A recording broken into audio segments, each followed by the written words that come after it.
Hello friend, સ્વાગત છે તમારું માય સ્ટડી યુટ્યુબ ચેનલમાં. આજે આપણે રેલવે ગ્રુપ ડીના એક્ઝામના લગતા વિજ્ઞાનના 25 MCQ સોલ્વ કરીશું. તો શરૂઆત કરીએ પ્રથમ પ્રશ્નથી. માનવ રક્તની રચના માટે નીચેનામાંથી કયું જરૂરી છે? નિકલ, કોબાલ્ટ, આયરન કે તાંબુ? માનવ રક્તની રચના માટે નીચેનામાંથી કયું જરૂરી છે? તો સાચો જવાબ છે તાંબુ, જે માનવ રક્તની રચના માટે જરૂરી છે. માનવ શરીરનો સૌથી નાનો સ્નાયુ કયો છે? ડેલ્ટોઇડ, સ્પેટિયસ, ટ્રીબિયસ, આલિસ કે સ્ટેપિસ? માનવ શરીરમાં સૌથી નાનો સ્નાયુ કયો છે? સૌથી નાનું હાડકું નથી પૂછ્યું, સૌથી નાનો સ્નાયુ પૂછ્યો છે. તો સાચો જવાબ છે સ્ટેપેડિયસ, જે માનવ શરીરનું સૌથી નાનું સ્નાયુ છે. અને માનવ શરીરનું સૌથી નાનું હાડકું કયું છે? તો સ્ટેપિસ, જે માનવ કાનમાં આવેલું હોય છે. લેમર શું છે? માનવ શરીરનું એક હાડકું, કેન્સરના વિકાસનો એક પ્રકાર, એક સરળ મશીન કે મેડાગાસ્કરમાં જોવા મળતું એક પ્રાણી? લેમર શું છે? તો સાચો જવાબ છે મેડાગાસ્કરમાં જોવા મળતું એક પ્રાણી, જે લેમર છે. નીચેનામાંથી કયું સ્પેટ્રોફ છે? કબૂતર, મશરૂમ, માણસ કે શેવાળ? કયું સ્પેટ્રોફ છે?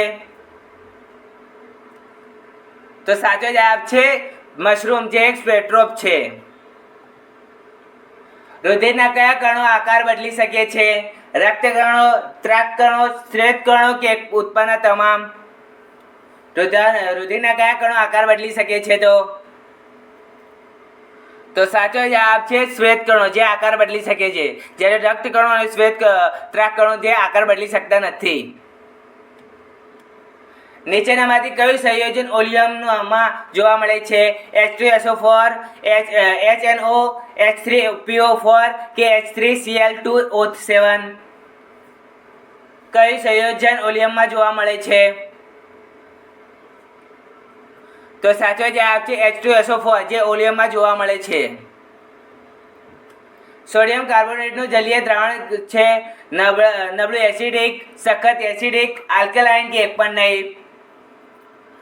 સોડિયમ કાર્બોનેટનું જલીય દ્રાવણ છે. તો સાચો જવાબ છે આલ્કલાઇન, જે સોડિયમ કાર્બોનેટનું જલીય દ્રાવણ છે. નીચેનામાંથી શેમાં વિઘટન તાપમાન સૌથી વધુ હોય છે? બોરિયમ કાર્બોનેટમાં, સ્ટ્રેટોનિયમ કાર્બોનેટમાં, કેલ્શિયમ કાર્બોનેટમાં કે મેગ્નેશિયમ કાર્બોનેટમાં?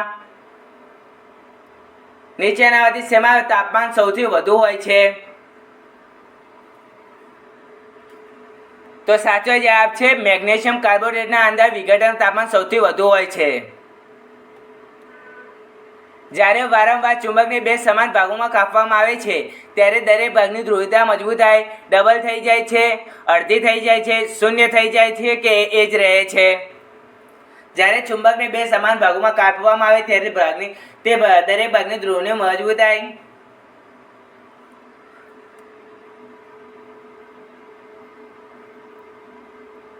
તો સાચો જવાબ છે એ જ રહે છે. જ્યારે ચુંબકને ગમે તેટલી ભાગમાં વહેંચવામાં આવે પણ તેની ધ્રુવની મજબૂતાઈ એ જ રહે છે. ડબલ પણ નથી થતી, અડધી પણ નથી થતી કે શૂન્ય પણ નથી થતી, કે અથવા સમાન રહે છે. 18 કેરેટના સોનામાં પ્રમાણ કેટલું હોય છે? 18%, 54%, 75% કે 25%? 18 કેરેટના સોનામાં સોનાનું પ્રમાણ કેટલું હોય છે? તો સાચો જવાબ છે 75% હોય છે 18 કેરેટના સોનામાં સોનાનું પ્રમાણ. ફોસ્ફરસનું પરમાણુ સૂત્ર કયું છે? P2, P3, P4 કે P5? ફોસ્ફરસનું પરમાણુ સૂત્ર કયું છે? તો સાચો જવાબ છે P4, જે ફોસ્ફરસનું પરમાણુ સૂત્ર છે. યુરેસિયલમાં શેમાં જોવા મળે છે? રંગસૂત્રમાં, પ્રોટીનમાં, ડીએનએમાં કે આરએનએમાં? યુરેસિયલ શેમાં જોવા મળે છે?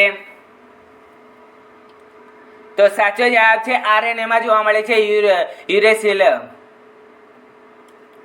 ઉત્સેચકો શેમાં નથી હોતા?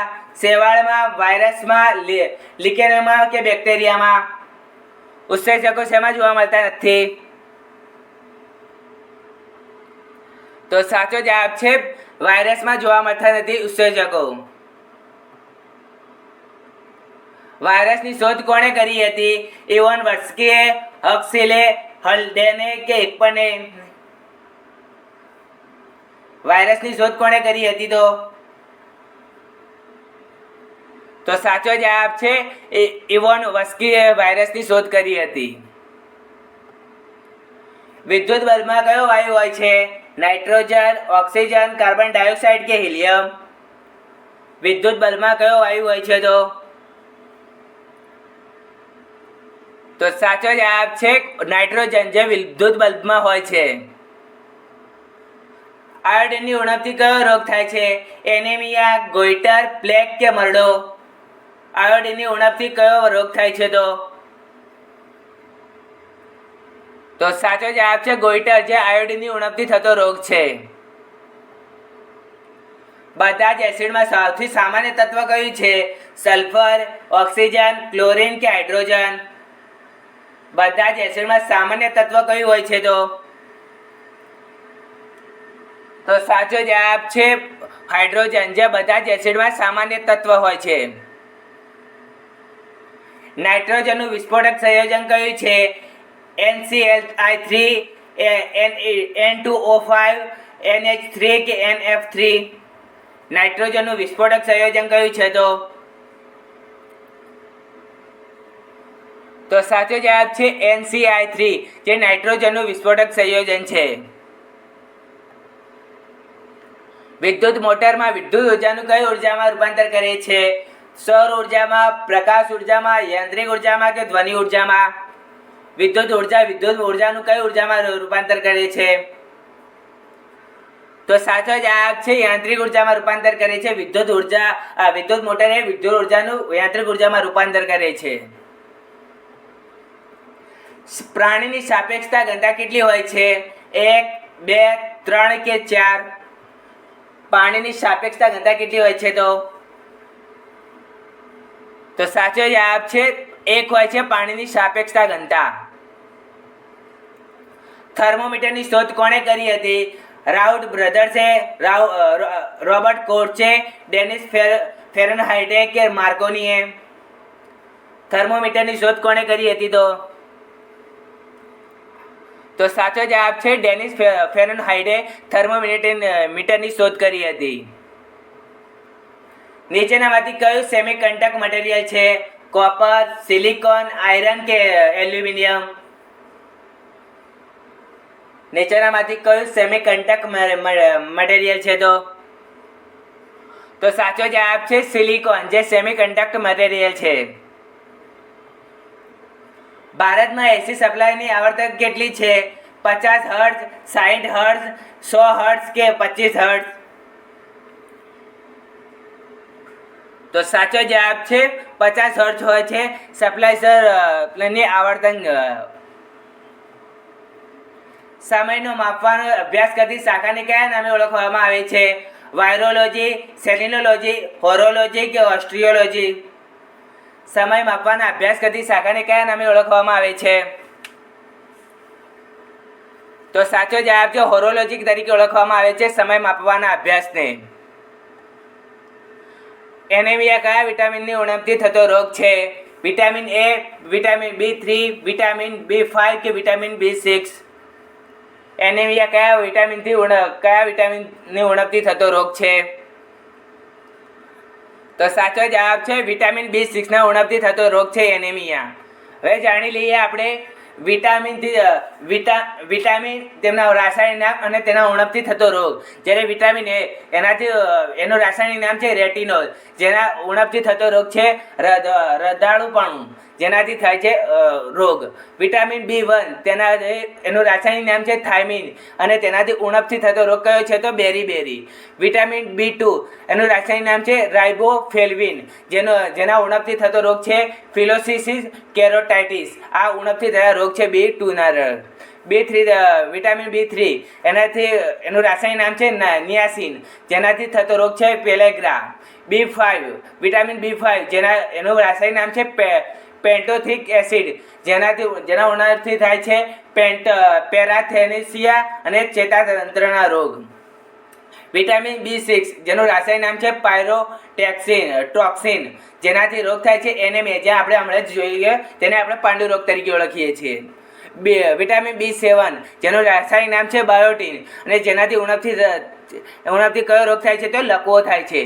વિટામિન C જેના રાસાયણિક નામ છે એસ્કોર્બિક એસિડ, જેના ઉણપથી થાય છે સ્કર્વી રોગ. વિટામિન D જેના રાસાયણિક નામ છે કેલ્સીફેરોલ, જેના ઉણપથી થાય છે સુક્તાન. અને વિટામિન E જેના રાસાયણિક નામ છે ટોકોફેરોલ, જેના ઉણપથી નપુસંગ અને વંધ્યત્વ રોગ થાય છે. અને વિટામિન K જેનું રાસાયણિક નામ છે ફિનોકેનિલોન, જેના ઉણપથી થાય છે અતિરક્તસ્રાવ. આ સાથે આપણે જોઈ લીધા તેના વિટામિન રાસાયણિક નામ અને તેના ઉણપથી થતા રોગો. ફ્રેન્ડ, તમને અમારો વિડીયો ગમ્યો હોય તો લાઈક, શેર અને સબસ્ક્રાઈબ કરો. મળેલા છે. Bye bye.